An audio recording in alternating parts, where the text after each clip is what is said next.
Coming home from work one evening, I noticed my wife on all fours in the hedges that lined our front porch. When I walked up to her, I realized she was kneeling beside the crack in the crawlspace under the porch. She was cooing at the fence and holding a can of tuna in one hand. "There's a cat under our house," she told me. "I heard it this morning and this afternoon. It keeps meowing." I didn't hear anything. I told her as much. "I heard him earlier," she insisted. "Before you came in from work, he was meowing." I bent down and shined my phone's flashlight into the narrow space. All I saw was a lot of dirt and cobwebs, but I couldn't quite get a good angle. I had to peek through the diamonds of the fencing to glimpse anything.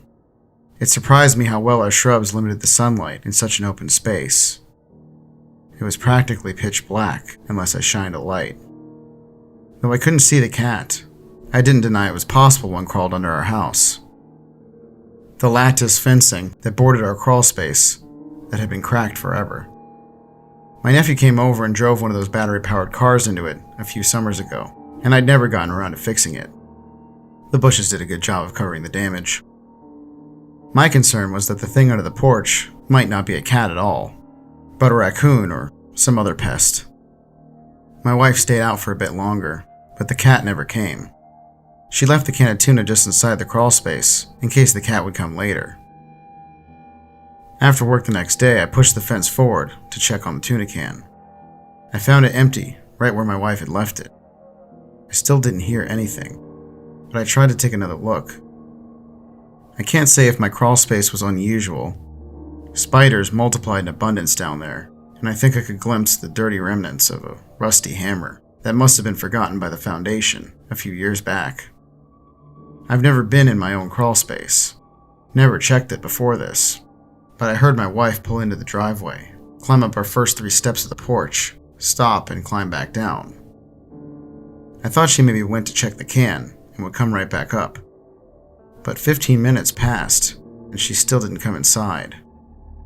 When I went out to check on her, she was there, between the bushes, trying to lure the cat out with kissing noises and little coos.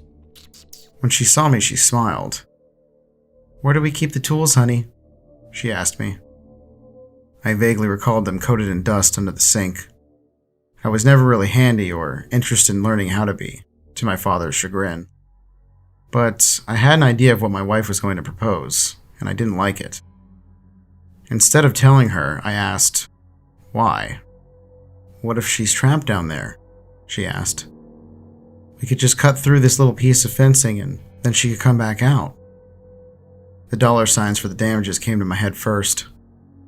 Right now it was only a crack in the fence, something that could be clamped closed and fixed with some glue, if I ever got around to the hardware store. Carving a hole in the fence was a different, more expensive matter altogether. "No," I said. "If she got in, she can get out." "But no, look," she said as she pressed her hand against the crack. The wood groaned as it gave in, bending under the house. When my wife tried to pull it forward, the breakage along the wood locked in place. "It only goes one way." "Then prop it with a stick. We're not cutting a hole in the fence." My wife left another can of tuna out that day and slipped a blanket through the crack. The next day, she came in with a box of proper cat food and a feeding dish. It became routine for her to leave out a full can in the evening and pick it up in the morning. "I saw her," she said a few days later, "but she's so skittish she went to hide in the blind spot behind the stairs. We should cut just a small square for her, just in the corner." I still didn't want to go to that extreme measure. We'd propped open the gap with some garden tools, and the wood was bent to hang open at a slight angle because of it, but my wife said that wasn't enough space. Having still never seen or heard this cat, I wasn't too invested. I half suspected we had a raccoon living under us. We had a small fight over it, but I won in the end. The fencing would remain intact, but I felt bad about it the next day. I came home from work early and decided to fill the cat food for her and set it under the porch, where she'd set it as a kind of peace offering. I laid the dish down at the entrance where my wife always set it, and pressed my ear to the side of the fence, listening for movement. I heard nothing at first, but then I noticed a noise, the way you might notice the sound of an air conditioner once it stops. I'd heard something breathing. Not panting like a dog, but the steady inhale and exhale of something large stop. Then there was a swipe of gray and the rapid shuffle of scurrying under the house. It grabbed the dish and ran back into the dark. When I turned to look inside, there was a shadow of something large, hunched over with a rounded back and eyes that reflected in the dim light. I didn't scream. I didn't move at first, struck by the shock of seeing a person under my porch. I stared at him, and he stared back. My hands shook as I felt along my pockets for my phone, before remembering I'd left it on the counter inside. Screw that, I thought. I bolted to my neighbor's house and asked to use her phone to call 911. A police car arrived at my neighbor's within a few minutes, and I told the officer what I saw. When he went to check, he looked doubtful once I pointed out the narrow crack. When he flashed his light between the fencing, he was hampered by the bushes and the angle. From what he saw, the space looked empty. I told him my wife thought a cat had slipped in through the fencing. She'd heard this guy for weeks. The cop inspected the space and frowned. The separated plywood didn't create enough space for a person like me to fit through, much less a full-grown man, like what I reported. "Do you have any other access points?" he asked. "I don't think so." "Most crawl spaces have doors or maybe a window to the inside from the back. What about the basement?" "What about it?" "Well, most crawl spaces connect to the basement. I can see the concrete from here." It was about then that I realized I hadn't been in the basement for years. This was our first house, and the last time I'd even glimpsed of the basement was when we first moved in. We didn't have enough stuff to need the storage, and we'd never gotten around to doing anything with the space. The cop did a scan, asking me to wait outside. About 10 minutes later, he came back out and said there was no one there, and no signs of squatting. He told me I could go back inside and have a good evening. That was it.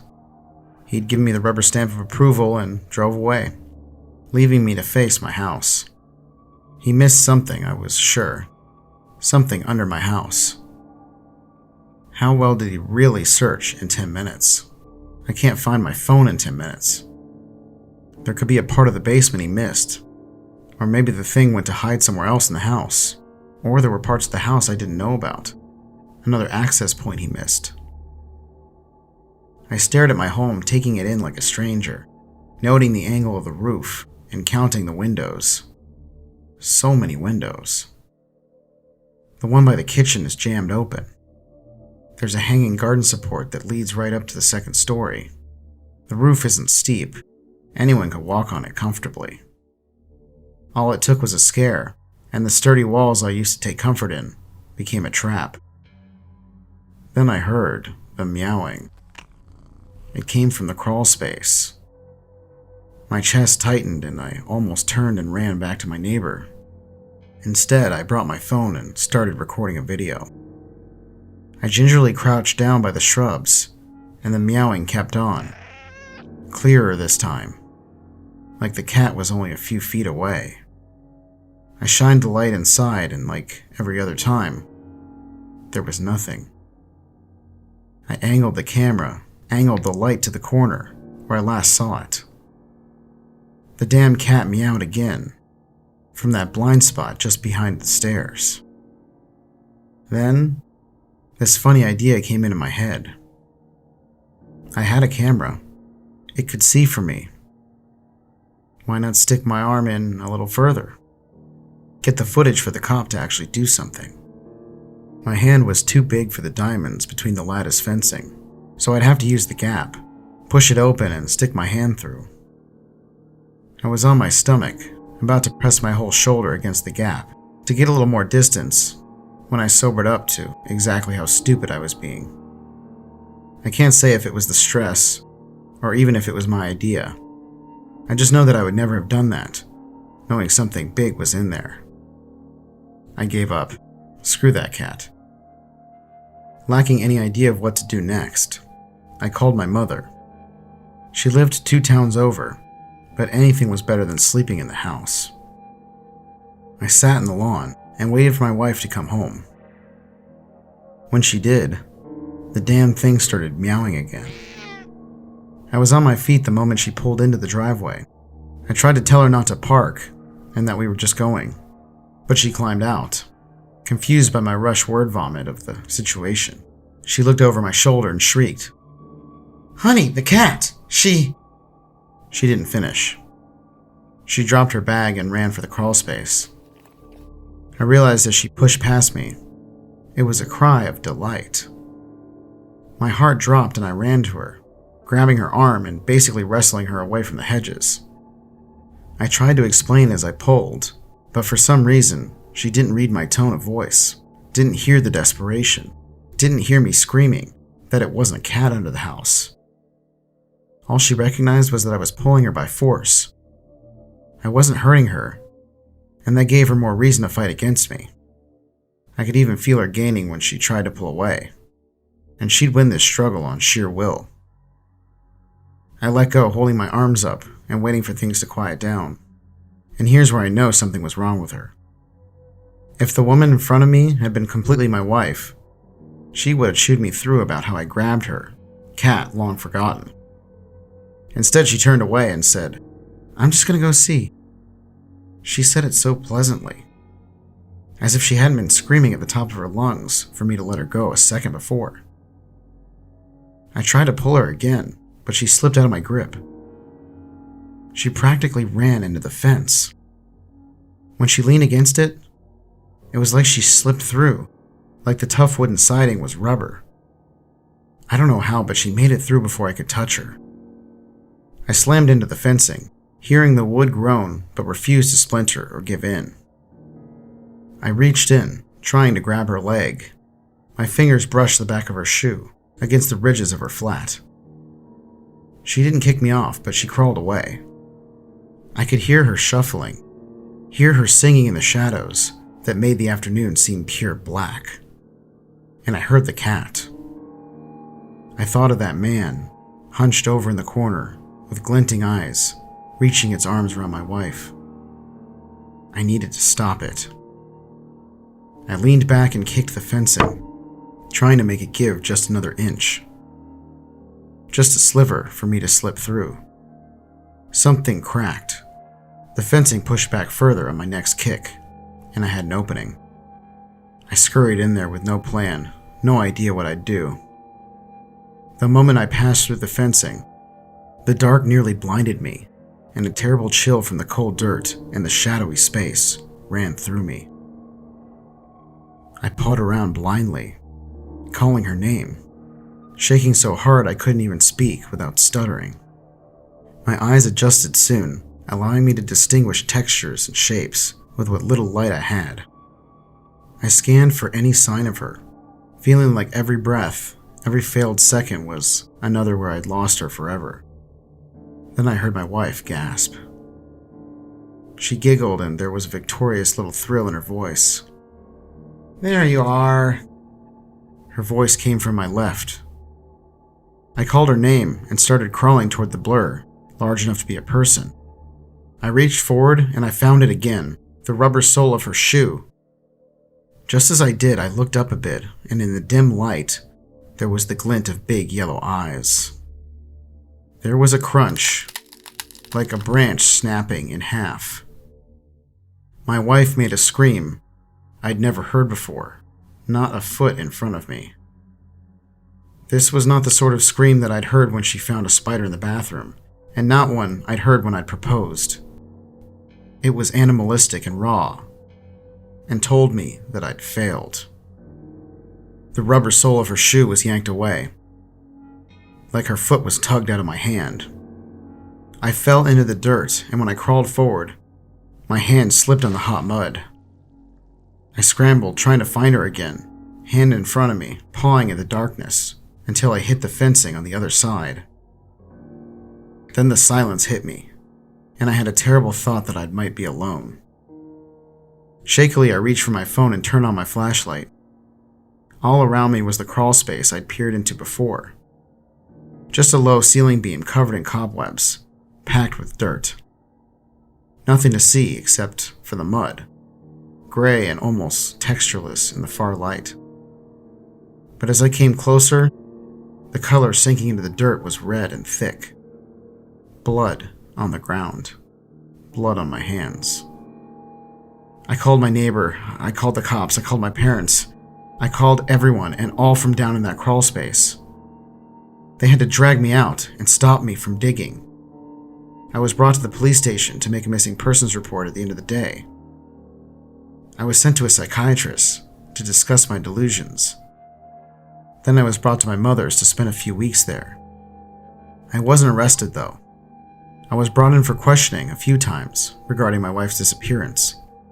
Then, after all that commotion, there was silence. Cops stopped coming around. My wife's missing poster weathered away, and I was expected to go back to that place like nothing happened. The thought of living there, knowing what lives underneath, fills every inch of me with dread. It is there, and took her just like that. I don't know what it is, and I stopped trying to explain it a long time ago. There was nothing left for discussion. I wanted to burn the place down, but I couldn't afford that, so I needed to sell it. Since I felt unsafe, my father offered to come with me to help clear the place out and meet with the real estate agent.